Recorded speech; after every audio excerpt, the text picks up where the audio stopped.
Salut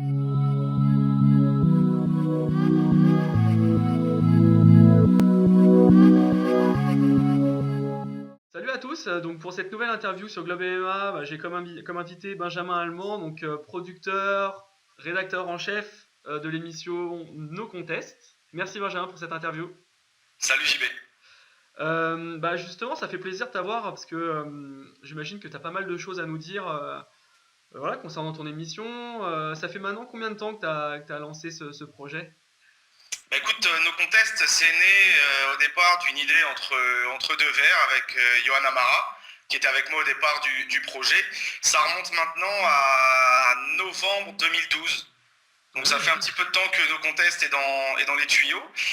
Derrière, on a eu la chance de créer l'émission et qu'elle devienne ce qu'elle est aujourd'hui. Mais ça fait quelques temps, quelques années qu'on en parlait. Et aujourd'hui, ça se passe bien. On est dans la troisième saison, donc quatrième saison. Donc ça va. Ouais, donc quatrième saison, donc c'est diffusé donc sur Combat Sport. C'est quoi le rythme de diffusion de l'émission? Alors l'émission, elle est diffusée, la première diffusion, c'est le dernier mardi du mois. Ça fait un peu le porno de Canal, tu vois, c'est un peu ça. Dernier mardi du mois pour la première diff, 22h30. Et derrière, c'est rediffusé 6 à 7 fois dans le mois, sachant qu'avec le CSA, on ne peut pas diffuser de 6h à 22h30. Donc c'est dans les créneaux, deuxième partie de soirée ou troisième partie de soirée. D'accord, ouais, ça c'est vraiment dommage parce que devoir attendre aussi tard, c'est toujours un peu dommage, quoi. Vivement que cette solution, vivement que le MMA soit légalisé en France, hein. Est-ce qu'on y arrivera un jour? Ah, je sais pas. Bon.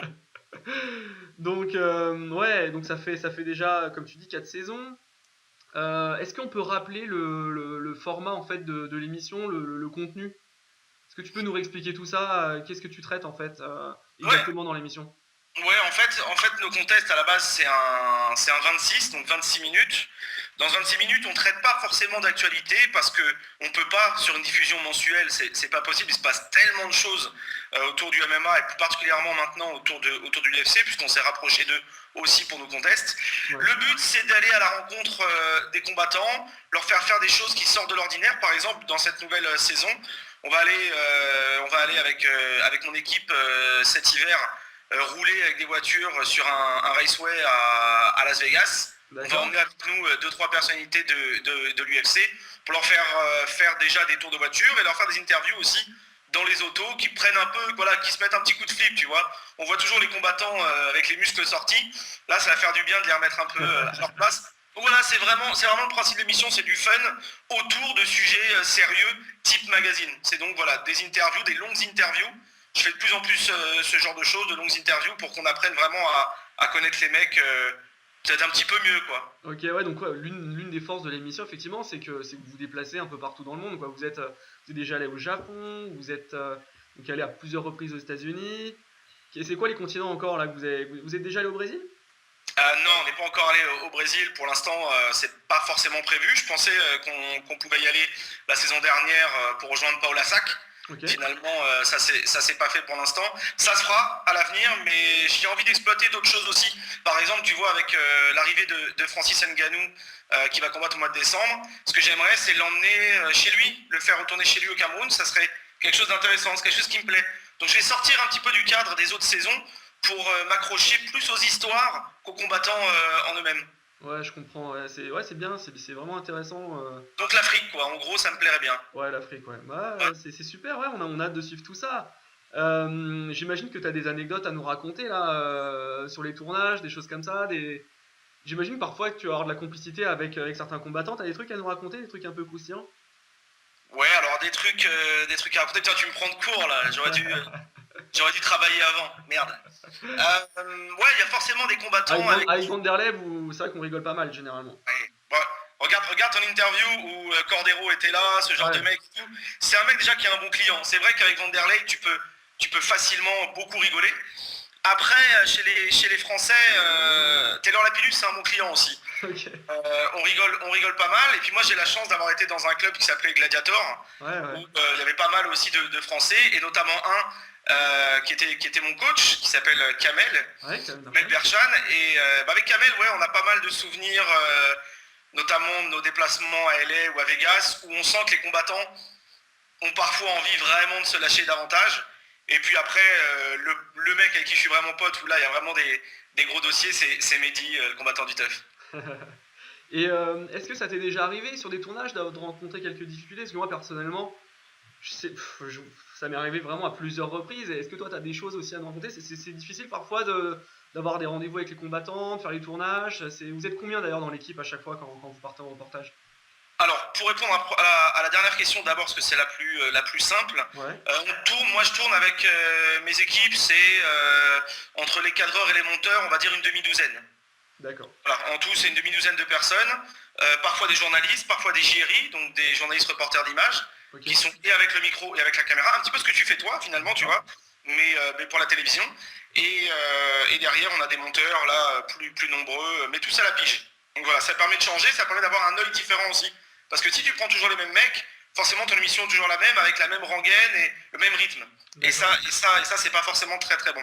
Ensuite, bizarrement, c'est les clubs français qui sont peut-être pour certains les moins accueillants. J'ai trouvé ça assez surprenant.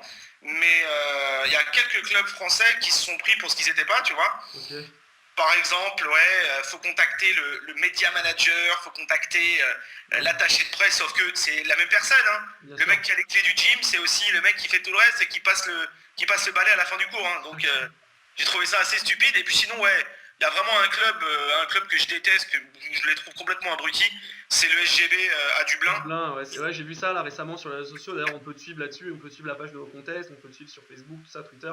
Ouais, Ouais. t'as eu une mauvaise expérience là en Irlande, là, le gym de Conor McGregor.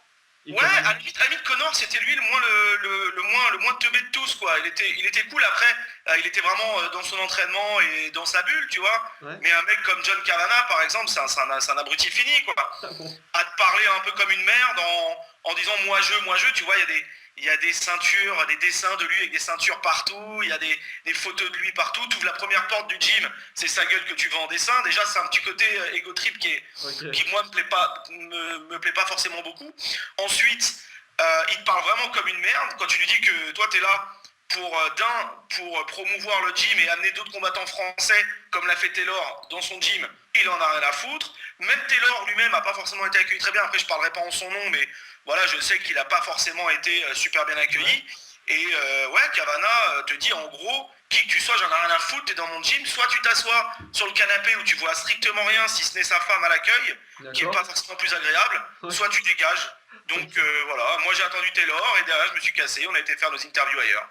Merde, ok. Ouais, donc ouais, pas un bon délire. Tiens, j'ai vu aussi que là récemment, bah, t'étais à Bordeaux pour rencontrer Fabrice Overdoom dans son académie. Ouais, Donc c'est du contenu tout frais là qui va arriver dans l'émission. ouais. Il est sympa Fabricio? Ah, tu le connais aussi, hein, Ouais, puisque ouais. y a des photos siglées Globe MMA partout dans le gym, donc je pense que t'es passé par là bien avant moi. Mais ouais, Fabricio est sympa et c'est un mec qui, pour le coup, a pas peur des médias, c'est-à-dire il va au fond de sa pensée. Quand il a un coup de fil de Dana White, il nous dit quelle était la teneur de ce coup de fil. Quand il aime pas un mec, il le dit aussi. D'ailleurs, il y a un mec qu'il aime pas qu'on mettra dans le contest, c'est McGregor, Ouais. bizarrement. Il l'aime pas du tout. Et sinon, ouais, il est super agréable. Comme en vrai la majorité des Brésiliens, hein, faut être Ouais, honnête que ouais, c'est vrai, ils sont ils ont un particulièrement chaleureux, cool. ouais, c'est vrai. Ouais, ouais, clairement. Bon, on peut annoncer une bonne nouvelle bah, pour tous les lecteurs de Globe MMA et puis pour toutes les personnes qui suivent l'émission No Contest, c'est que bah, on va travailler ensemble là pour cette nouvelle saison. Donc sur Globe MMA, on va proposer un replay donc, de tous les épisodes No Contest, donc un mois après leur diffusion. Ouais. Et donc voilà, ce sera publié sur Globe MMA. Vous pourrez regarder voilà, à loisir cette émission gratuitement, tranquillement chez vous ou bien en déplacement sur votre ordinateur ou sur vos tablettes, téléphones portables, etc. Et pour ça, bah, on te remercie Benjamin pour ce partenariat parce que c'est Pour grâce à moi, toi, tout le monde ouais, pourra. pour moi c'est normal, tu vois. C'est simple, t'es le seul mec que je vois partout quand je me déplace. Déjà, ça c'est un signe, tu vois, que t'as envie de te défoncer pour ton globe. Après, qu'on aime ou n'aime pas le contenu, ça c'est autre chose. En revanche, il y a un truc qu'on peut pas te reprocher, c'est que tu te déplaces et que tu fais bouger les choses. Donc ça déjà, moi ça me plaît et ça m'avait plu. On en a déjà parlé en off, je te le redis maintenant face caméra, mais c'est quelque chose qui m'a bien plu. Ensuite, t'as une manière d'écrire qui est plutôt agréable à lire, tu vois, ça aussi, je trouve ça sympa. Tes photos sont plutôt cool dans l'ensemble. pour moi, ça coulait de source que si je travaillais avec un site internet, j'irais chez toi, tu vois. Après, autre chose, pendant longtemps, j'ai mis presque comme une sanction l'émission en replay payant, en VOD payant sur le Dailymotion, le partenariat que j'avais avec eux, parce que À 1 euro, j'estimais... hein. Il faut rappeler que c'était à 1 euro. Ouais, mais apparemment pour certains c'était crié au scandale. Ouais. C'est pas grave, tu vois, je fais pas ça. C'est pas ça qui m'a permis de gagner de l'argent, si tu vois ce que je veux dire. C'est vraiment mon métier de journaliste et de producteur sur cette émission et d'autres qui ont fait que de toute façon je gagne ma vie grâce à ça.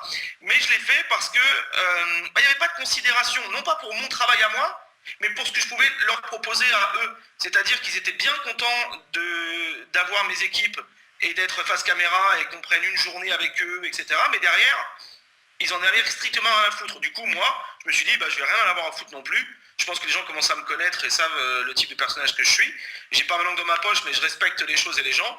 Quand je me fais marcher sur les pieds, il n'y a pas de raison que je continue à faire des cadeaux. Et c'est même pour ça que j'ai arrêté d'ailleurs de faire gagner, et là, des vrais cadeaux, les cadeaux uncut. Ouais, aussi, ouais. Voilà, moi, mon partenariat a continué avec eux 3 ans. Mais je me suis dit, pourquoi je ferais plaisir à des gens qui n'en ont strictement rien à foutre, qui m'engueulent quand leur paquet arrive un peu tard ou machin. Ouais. C'est bon, faut pas abuser quand même, quoi.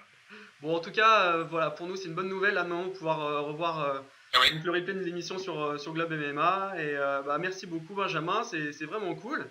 Donc là, qu'est-ce qui est prévu là, les prochains déplacements donc, de prévus pour nos contests? Alors, pour nos contests, prochain déplacement, c'est normalement le Mexique. D'accord. Puisque Taylor combat là-bas le 21 novembre. Donc, si tout va bien, on va faire quelque chose qu'on n'a jamais fait si on a les autorisations qu'il faut. C'est de suivre vraiment en inside Taylor dans sa dernière semaine de prépa, dans son arrivée là-bas et sa dernière semaine de prépa. Bon, après, il faut savoir que c'est un budget, etc. Donc, c'est en discussion, évidemment. Ça devrait se faire. Et puis, on se retrouve tous les deux à Vegas pour le 194 au mois de décembre. Bon, c'est super. Merci beaucoup pour ce temps là, que tu nous as accordé. Et on te souhaite une bonne continuation pour nos contests, plein de nouvelles émissions, plein de nouveaux reportages. Et voilà, merci pour tout ça, Benjamin. Merci à toi, merci à tes lecteurs aussi. J'espère qu'ils seront de plus en plus nombreux. Et puis, n'hésitez pas, là je m'adresse à vous les lecteurs, mais likez la page, partagez-la, discutez un peu, faites vivre un peu les choses, parce que si petit à petit les choses disparaissent et que les blogs, les sites, etc. disparaissent, c'est aussi peut-être parce que ça manque un petit peu de vie chez nous. Et ouais, c'est vrai. C'est vrai, moi aussi, je vois ce que tu dis. Ça serait bien là que la communauté puisse faire un peu vivre un petit peu notre contenu en le partageant, voilà, en le commentant. La tienne, je sais qu'elle est en tout cas efficace. Ça c'est important aussi. Donc big up à la fanbase de Globe et puis cool. En espérant qu'elle s'agrandisse, tu vois. C'est quand même le but.